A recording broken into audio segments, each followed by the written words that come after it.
Good morning, students. How are you all?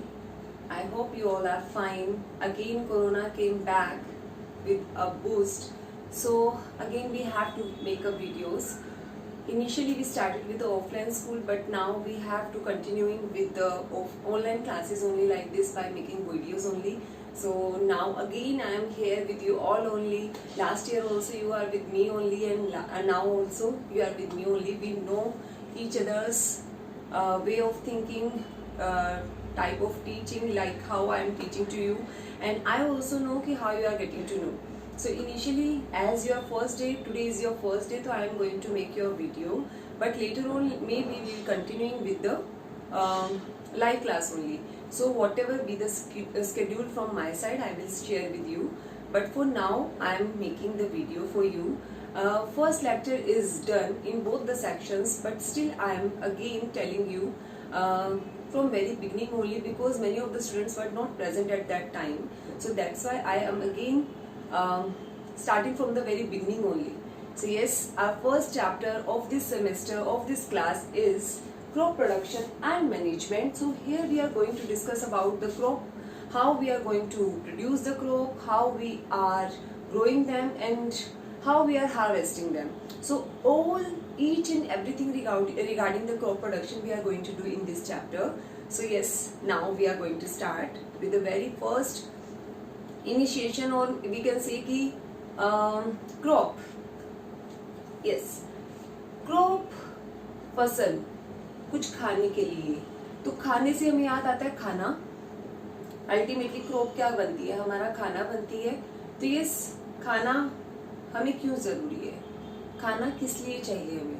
तो basically बेटा we all know that कि food is our foremost requirement. We require food for each and everything, for performing all the activities whatever we are performing in our life. Like right now I am standing here, I am teaching to you, I am standing, I am speaking. So each and everything is done only because of the energy I am having right now in my body. So this energy I am getting this energy from food. So yes, food is our foremost requirement. We are doing work because of the food only. हमें पैसा चाहिए, कमाना है, क्यों? क्योंकि हमें खाना चाहिए. तो ये food is very basic requirement. पानी, हवा, ये तो है ही है. इसके अलावा हमें फूड बहुत ज्यादा जरूरी है जीने के लिए. तो यस, 10,000 BC से पहले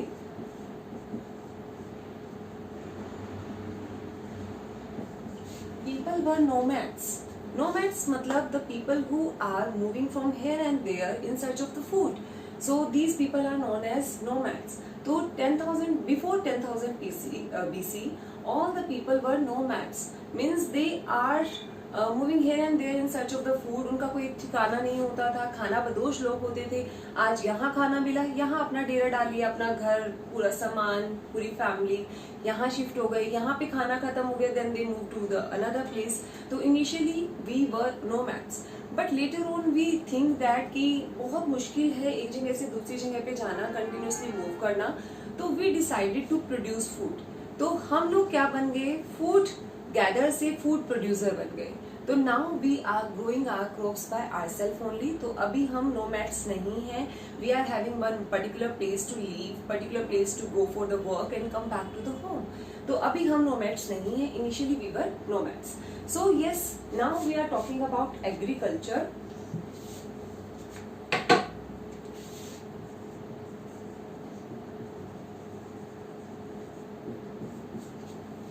Yes, agriculture. Agriculture अगर हम proper definition की बात करें, then agriculture is the applied science that deals with the mass production of the crop plants, animals, and useful to the human beings. Actually हमारे पास एक crops होती है, एक एग्रीकल्चर होती है. These two terms are there and don't get confuse between these two terms. एक agriculture है, एक क्रॉप्स है. तो basically what is the difference between these two. Crops is basically the production of only one kind of the plant.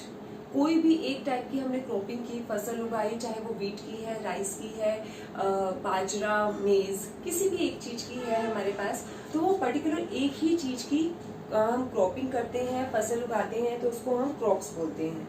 तो it is basically small scale gardening. Small scale gardening है, लेकिन agriculture is the mass production of that crops. हम एक ही area में एक ही type की बहुत large area में जब फसल उगाते हैं तो उसको हम बोलते हैं agriculture. As you all know that कि our school is placed between the fields, तो everywhere we can see that nowadays किस चीज की खेती हुई है, किस चीज की क्रॉप्स प्रोडक्शन हुआ है, इट्स व्हीट। तो wherever we are seeing around us, सारी की सारी जगह में व्हीट ही दिखाई देती है, उसकी बालियां ही दिखाई देती हैं। So that's why we can say that it's an agriculture, it's an example of agriculture. तो एग्रीकल्चर में सेम क्रॉप को हम लार्ज एरिया में उगाते हैं, क्रॉप्स में हम उसी को स्मॉल एरिया में उगाते हैं। But crop production is only confined to the production of crops only, but agriculture is not only confined with the crops production, it also includes poultry, fishing, and one term we discussed last year, that is sericulture. So agriculture is not only confined with the crop production. हम सिर्फ फसल ही नहीं उगा रहे हैं, हम mass production कर रहे हैं, mass production which is beneficial for plants and animals. ठीक है, वो दोनों के लिए बेनिफिशियल हो। तो इसमें खाली क्रॉप्स थोड़ी आ जाती हैं, इसमें हमारे पाउल्ट्री भी आता है। पाउल्ट्री में हम बेसिकली करते क्या है, यस आई नो दैट कि अगर हम अभी क्लास में होते तो आप में से बहुत सारे लोगों के, बहुत सारे बच्चों के आंसर्स आते, लेकिन अभी as we are not in the live class, तो I only have to give you the answers, so मुझे ही देना पड़ेगा। तो yes, poultry is basically production of, production तो क्या मतलब उनका लार्ज स्केल, हम उसका देखभाल करते हैं, फिशिंग का या फिर चिकन्स का या फिर मतलब किसी भी और चीज का, for the production of meat, egg and milk. इन सब के लिए जब हम मास प्रोडक्शन कह लो या फिर देखभाल कह लो, जब इन सारे लोगों को हम इकट्ठा करते हैं, चाहे चिकन्स हुए, फिशेज हुए, कोई और भी टाइप का एनिमल हुआ, for the production of milk, fish यानी कि मीट एंड एग्स, तो उसको हम बोलते हैं एग्रीकल्चर या फिर पाउल्ट्री। फिशिंग में हम पर्टिकुलर एग्जांपल लेते हैं सिर्फ फिशेस का। And sericulture is the production of silk from the silk worm, तो वो हुआ सेरिकल्चर का एग्जाम्पल। तो it is all about the each and everything, but crop production is not confined of all this things, उसमें ऐसा कुछ भी नहीं आता, वहां हम सिर्फ और सिर्फ फसल उगाते हैं। So this is the basic difference between these two terms, so don't get confused between these two terms. Next we are having one table in your book, that is this table. So yes, this is present in your book. In this table many of the example is given of the different crops, so that you will come to know कि हम कितने type की crops उगाते हैं, तो आपको confusion बिल्कुल दूर हो जाएगी। Different type of crops are there like cereals, pulses, vegetables, fruits, spices, fibre crops, plantation crop, sugar crop, oil crop, medicinal crops and timber. So many types of crops are there, many types of crop productions are there. तो yes, ये इतनी सारी चीजें इसमें included है। Now we are having next term is very short term, that is horticulture.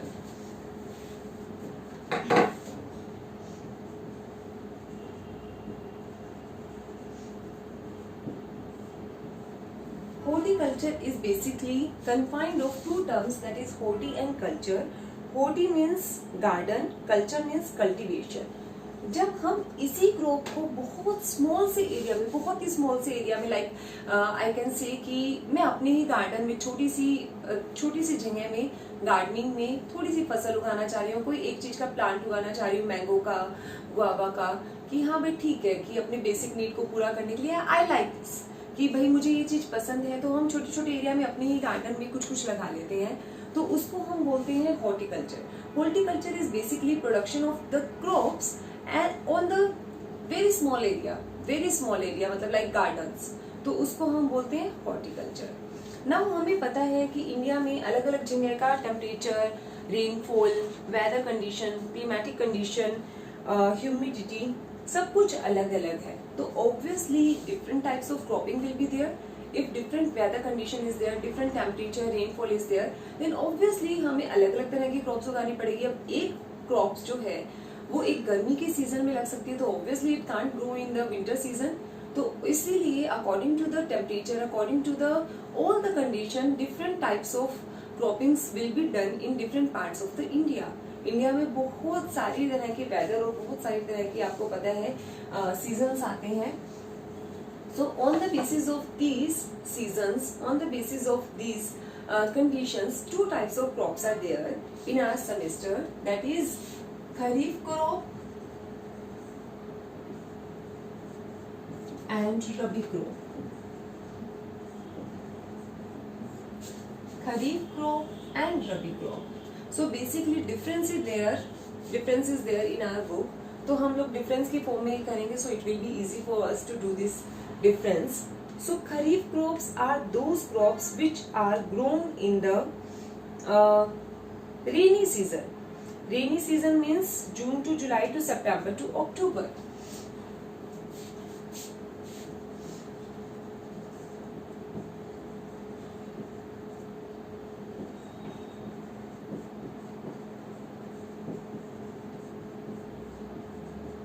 Yes, these are the kharif crops, means these are grown in the rainy season. Rainy season कब होता है? It from June July to September October. मतलब margin लिया जाता है कि कोई farmer है वो जून में ग्रो करता है, कोई जुलाई में ग्रो करता है, सो अकॉर्डिंगली हम लोग एवरेज लेकर चलते हैं, ठीक है. But winter rabi crops are the winter crops, they are grown in the winter only. Winter means November December to March April. So these are known as rabi crops. Rabi crops winter में उगाई जाती हैं. विंटर आपको पता है कि कब पड़ती है? नवंबर दिसंबर से मार्च तक. अभी थोड़ा टाइम पीछे तक हल्का हल्का ठंडा मौसम था ही, तो इस टाइम पे जो भी क्रॉपिंग की जाती है दैट इज रबी क्रॉप. तो ये रबी क्रॉप तो हमने अभी अभी देखी है, जस्ट अभी हमारा विंटर सीजन गया है और उसमें हमने क्या क्या ऐसी चीजें हैं जो बहुत खाई हैं, जो बहुत चीजें हमें मिलती हैं उस पर्टिकुलर सीजन में, दैट इज वो सीजनेबल फूड है. अभी अगर हम बात करें तो each and everything we can get throughout the year. हमें पूरा साल सब कुछ मिलता है, चाहे हम कुछ भी ले लें. मैंगो को अगर मुझे जनवरी में खाना है तो yes it is easily available in the on the fruit seller shops, तो वो हर जगह पे मिल जाती है. लेकिन I am talking about the seasonable fruits, जो हर एक रेडी पे नहीं मिलेगा. जो रेडी पे फ्रूट मिलता है that is a seasonable fruit, क्योंकि शॉप्स पे आपको each and everything is available. चाहे वो सीजनेबल है चाहे नहीं है, थोड़ा सा सस्ता और महंगे का डिफरेंस हो सकता है, but it is available. But जो ईच एंड एवरीवेयर मतलब एवरीवेयर जो आपको दिखेगा, रेडी पे मिलेगा, जहां पर भी आप क्रॉस करोगे वहां मिलेगा, that is it is a seasonable food. तो we are talking here about the seasonable fruits और seasonable vegetables.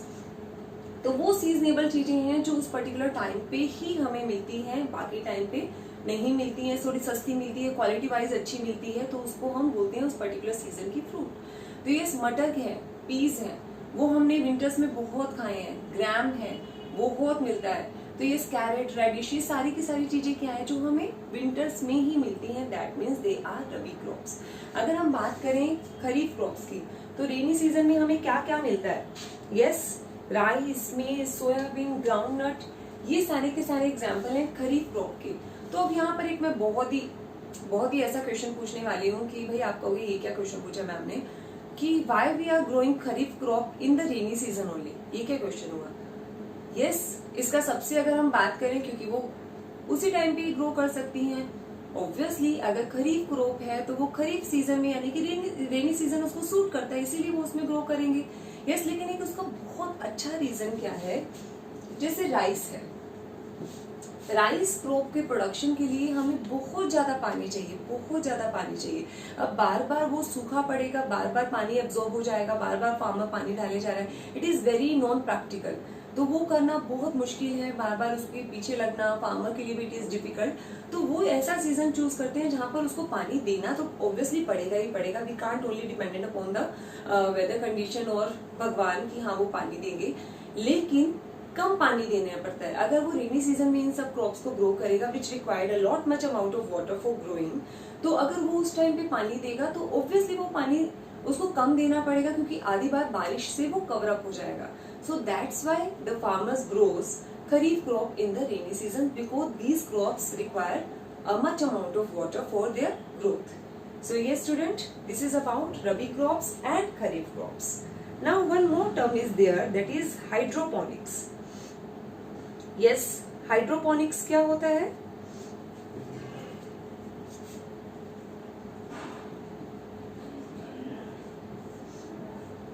Yes, hydroponics. Hydroponics भी एक तरह की क्रॉप प्रोडक्शन का ही तरीका है, ग्रोइंग प्लांट्स का ही तरीका है. लेकिन यहाँ पर हमारे पास क्या होता है, न्यूट्रिएंट सॉल्यूशन होता है, सोइल नहीं होता है। अगर हम न्यूट्रिएंट सॉल्यूशन है, nutrient solution means each and everything is present in this solution, जो भी प्लांट की ग्रोथ के लिए जरूरी है, जो भी मैन्योर्स, फर्टिलाइजर्स, जो भी जरूरी है प्लांट की ग्रोथ के लिए, each and everything is present in this nutrient solution, but soil is not there. हमें आज तक तो यही पता था कि सॉइल तो बहुत नेसेसिटी कंडीशन है for the growth of the plant, but now discoveries के बाद साइंटिस्ट ने बहुत सारे ऑल्टरनेटिव मेथड्स भी निकाले हैं। कहीं पर सॉइल अवेलेबल नहीं है, कहीं पर स्पेस थोड़ा है, कई लोग अपना घर गंदा नहीं करना चाहते, और कई बार क्या होता है कि वो न्यूट्रिएंट मीडियम पे ग्रो करते हैं इनिशियल प्लांट, और उसके बाद जब वो थोड़ा सैपलिंग बन जाता है तो उसको मेन प्लांट में ग्रो कर दिया जाता है। तो yes, nutrient medium is basically that medium in which all the nutrients are present for the growth of the plant, but without soil. तो ऐसे मीडियम में जब हम प्लांट्स को ग्रो करवाते हैं तो उसको हम बोलते हैं हाइड्रोपोनिक्स। तो बेसिकली बेटा we have two terms, horticulture and hydroponics. Don't get confuse between these two terms. Horticulture में हमारे पास सॉइल है लेकिन स्मॉल स्केल प्रोडक्शन है, हाइड्रोपोनिक्स में हमारे पास लार्ज स्केल प्रोडक्शन भी हो सकता है, बट यहाँ पर सॉइल नहीं है। So these two are two different terms, don't get confuse between these two terms. And yes beta, this is all about for today's class. Now tomorrow onwards we are going to continuing with the next lecture, that is agriculture practices, in which we are going to discuss all the terms, all the methods, all the procedure which include a proper crop production. तो हम वो सब कुछ करेंगे detail में, but आज के लिए it is an introductory session. तो आज के लिए बस इतना ही।